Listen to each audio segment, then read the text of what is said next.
ID, because we've been highlighting that digital ID is effectively here already. And I just want to bring back on screen the UK government's digital ID frequently asked questions and a couple of claims that they made. So first of all, the claim was that the government is creating a mandatory ID card. And the fact is, according to the government, that they're not doing that. They're saying that the proposed legislation does not include any proposal to create either a digital or physical ID card. The government is committed to making it as easy as possible for people to prove who they are online and access the services they need without creating mandatory ID cards. So that should make us all feel very good. The other claim that they wanted to refute was that using the government's one login would be mandatory. And they claim that no, having a UK government one login account will not be mandatory for UK citizens. Offline and face-to-face routes will be available for individuals who do not want to use the online service. Well, this is simply a lie.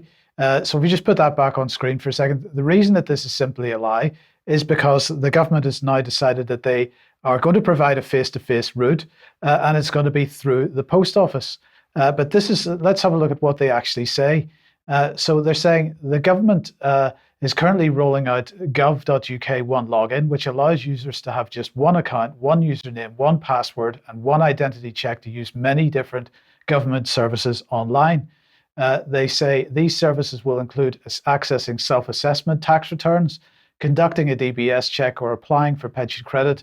The free in-person system will enable those who find using a digital platform more challenging to visit a local post office branch where they can verify their identity in person using the one login system. So to suggest that there's going to be a face-to-face option, which means you don't have to use one login, is simply wrong. They're now just simply rolling this out to post offices so that there is somebody that you can go to get help with using the one login system.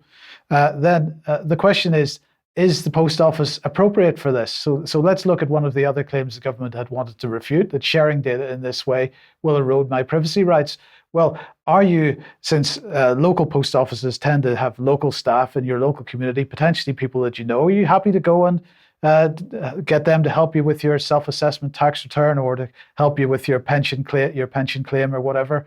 Is this the kind of level of privacy that you are prepared to expose to staff within your own community? Then the other claim that the government was wanting to refute was this will make it easier for hackers to get hold of my data. And they're saying cybersecurity is a critical priority for the government. We recognize how important it is to protect users and their data and have robust measures in place. Well, my question is, okay, the post office itself, I'm not aware of any particular cybersecurity issues with the post office, but we cannot forget the Horizon scandal. So the post office has absolutely demonstrated that they cannot be trusted with IT systems. And for those that aren't in the UK and don't know this story, I'll just read what they say about it. What has become known as the Horizon IT scandal involves a dispute between post office and a group of postmasters, which took place over many years. It primarily concerns the reliability of the Horizon computer system used in post offices and issues related to postmasters' contracts and the culture of the post office at the time. This isn't just about the culture of the post office at the time, because if you remember, what happened was that postmasters were accused of fraud as a result of bugs in this Horizon IT system. The post office pursued those postmasters. Some of them ended up in prison. Some of them committed suicide. At this point in time, if they're talking about a culture in the past, at this point in time, the post office is still refusing to pay out compensation on this. And what's more, the post office is paying their board members bonuses for the fact that they perceive that the board did very, very well at the inquiry and not too much dirt got stuck to the post office. This is actually a pretty disgraceful organization, and I personally would feel pretty uncomfortable if I needed to use it I'm not talking about people that are standing at the counters, of course, but the organization and the quality of that organization, whether it can be trusted with my data if I have to go and verify my identification in a post office branch. So anyway, very briefly, Alex, I don't know if you've got any thoughts on that. The book to read is The Great Post Office Scandal. I'm just trying to get the author up as I speak.